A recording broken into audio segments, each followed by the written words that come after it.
Hey, what's up, everybody? It's BDF44. So, I haven't made a video in about a day or two.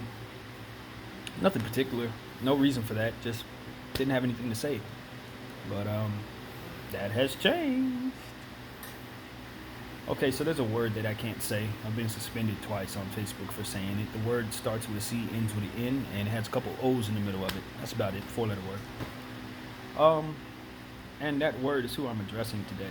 Those who fit under that category of human. You know who you are. You may not want to hear that word in response to yourself, but every time an issue involving your community, the Black American community, comes up, you oppose it. Anytime it's an opportunity to invoke some type of silencing tactic against your own people, you're part of it.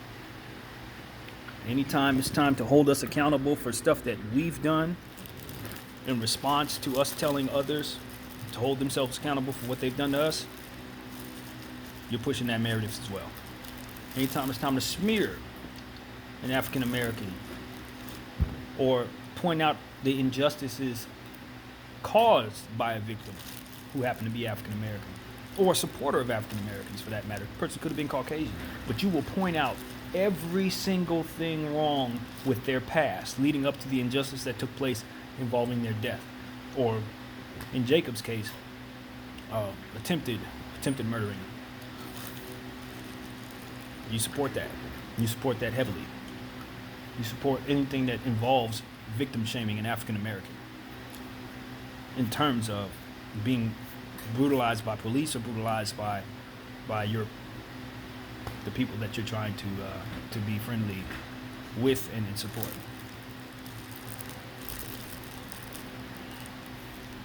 But when it's time for them to acknowledge you, they do not. Candace Owens was not acknowledged in the RNC. Those two twins that are very famous for being dismissive of African American issues and strong proponents, strong opponents of African American issues. I don't know their names, don't care to know. Not mentioned. Stacey Dash, not mentioned. It's a lot of y'all who share hue with me, but share spirits and mindsets with racists. They don't acknowledge you. Herman Cain just passed away? Not as much as a moment of silence for his ass during the RNC. I want you all to understand that you have a right to feel the way that you feel, even if that way of feeling is harmful to people that look like you, that you're related to. You don't have to think the way that people want you to think. This is a free country. It really is. All intent and purposes, we are not slaves. There is levels to what we consider injustices, and we're not faced with what our ancestors were. So that gives you an opportunity to rub elbows with people who otherwise wouldn't want to do anything to do with you. Maybe that makes you feel like you've progressed some, that you can sit with them, do things their way, and still feel like you're a part of it. Because there was a time when they would not allow such a thing. So I understand where the appeal may be for some, especially individuals who are from the South, especially African American people who've been raised around that type of racism, who understand racism on a different level than someone like myself who's from Los Angeles. I respect that point of view. To have finally risen to a space where you can actually sit down with these people and they actually look you in the eye after the level of racism that you've received, you think that you're dealing with something that you should want, like you've finally been accepted by those who just don't accept people that look like you. And maybe that's more important to you than appealing to us or supporting us or protecting us. I think that's selfish, but it's not the only form of selfishness. And quite frankly, I don't think I have a right to vilify somebody for being selfish in their own way when I haven't conquered selfishness on my own. I have not conquered that yet. Still got a long way to go with that. So I try to meet people halfway. I got people in my family that would fit this bill. you know, would fall in line with the human beings that I'm talking about. People that I love very, very much. And I don't run from that. Just like I'd imagine they don't run from my opinions if they were to know about it. I'm related to them. It is what it is. We can't change one another's hearts. You understand what I'm saying? I know people who I'm talking to in this video. But the problem is, I just want human decency to take over. The selfishness of wanting to appeal to people who happen to be wrong, wherever they may stand. Especially if they're oblivious to their wrong. To being wrong, which a lot of people are in this case. In this particular case, a lot of people are oblivious to it. They believe that what they've been told about us gives them the right to believe that our humanity is secondary to their comfort. I'd imagine if that was embedded in my head in such a way and I didn't have anything to offset that, I'd probably think that way as well. But what I would need is someone like me right now to help me see myself. To help me see that what it is that I support ultimately betrays the reputation that I wish to leave behind. I need to be made aware of that. And I don't think those words are being said enough. The reputation that you're leaving behind, the respect that you will not receive, the respect that your family will not receive because of the consequences of your choices and actions. Deciding to be callous toward people that look like you. I'm not talking to people who don't look like me today in this video. You may listen to this conversation and take from it what you will, but understand that I am not addressing you today. This is not about white people or anybody that ain't black in regards to this mindset. This is me addressing my own. You are hurting your reputation by siding with people who don't know any better. They can pretend to not know any better. You look crazy doing so. For those who do know better and choose not to do better, you look crazy. You look insane. You look like you don't understand the difference between what you should want and what you don't. And that is a sad thing. That is a sad, sad thing. Not every African American deserves the greatest treatment in the world or some stupid stuff like that.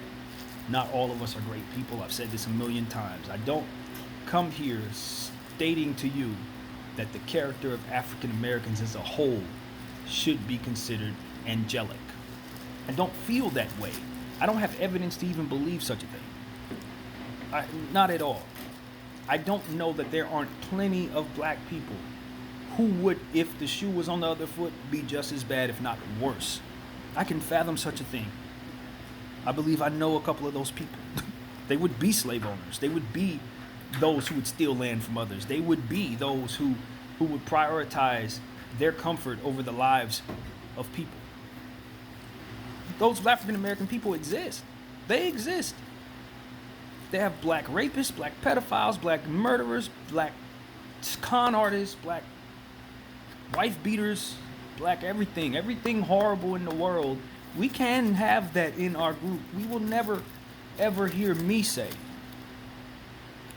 that I think all of us should be given just carte blanche to be bad people.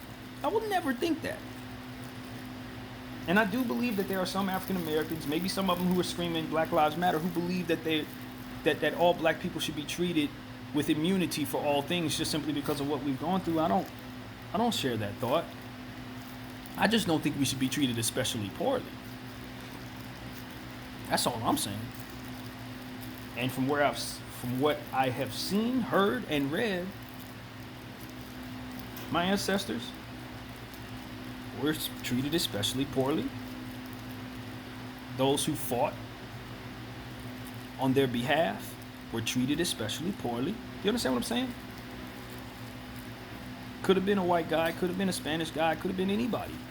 But if they supported black people's plights and cared for black people's plights in this country, they were met with resistance. Sometimes by people who happen to be black. which is whom I'm addressing this video to right now, we have to understand, all of us, everybody who shares this hue, that if you side with those who don't care for you, you will not be given your due, your just due. You won't get it. I don't care how much effort you put in to being friendly, to showing devotion, to hating your own people on behalf of what it is that they expect from you, being callous or harsh towards your own people, what have you, you will not get what you want in the end. Because before you're an ally, before you're someone that they can use, before you're a Republican, before you're a Democrat, before you're someone that is friendly to them, you are black. They may really, really like you, but they can never demonstrate. Do you understand what I'm saying to you? This is very important. They can never demonstrate proper respect for you, because doing so sends the wrong message for what it is that they ultimately represent. This is the key to it all. Never mind my opinion, never mind the betrayal of your own people. Just to an extent, some of us are betraying each other even though we don't scream what you're screaming. It's about the fact that you have goals within what it is that you're trying to accomplish, and ultimately your legacy will be hampered, dampened, held back by your skin color in that world with those people. If you want to really appeal to people that don't look like you, who happen to be white, I suggest you appeal to the ones who already care for people who look like you, who have a clear and objective scope of what an African American is fundamentally, as an individual, as a human being, as a mind, as a spirit. There are plenty of African American people, non-African American people, and everyone in between who will look at you and say, yeah, that's a human being. I'm going to give them an opportunity to prove themselves. There's plenty of them. Appealing to those who refuse to do so for systematic reasons or cultural reasons will leave you not receiving your just due. And I don't pretend, like I said, I'm repeating myself, but I have to say this. It's not because they may not love you or respect you individually. Do you see what I'm saying? Secretly, they may look at you as one of them good ones. Hey, yo, that Negro rode for us all the way, and we will always remember him. They were with me. She was for the cause. She made sure that our agenda was met, and for that, we will secretly appreciate her memory as one of the good ones. But what they won't do, what they will never do, is publicly give you your flowers the way that you would want them. You will never get that publicly. You will never receive that. You are not one of them. You are one of us who happens to be over there with them. They can use you, they can exploit you, and you will never defend your people. And they appreciate you for that because you let them be themselves. If I've been listening to anything that these individuals have been saying to me, besides the retorts that seem like they've been regurgitated a million times by a million people that look just like them, as much as I continue to see the generic responses in all of these different posts and situations, etc., the one constant that I'm always seeing, is a desire to be seen and heard as silent, if that makes any sense.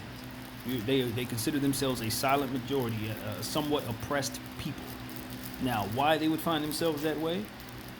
Is because they've alienated themselves via hatred. they have separated themselves from others, and then they have no sense of self, so they blame others for why they find themselves in the situation they're in, while simultaneously choosing to be in that situation. It's a lack of self-awareness. And you, African American, who happens to ride with them, don't have that issue 9 out of 10 times. You know that you're siding with people that can't see themselves. You know that they're not treating people right, and deep down, you already know that you're not going to get your flowers from them. Whatever effort that you're putting in to being an ally to their cause,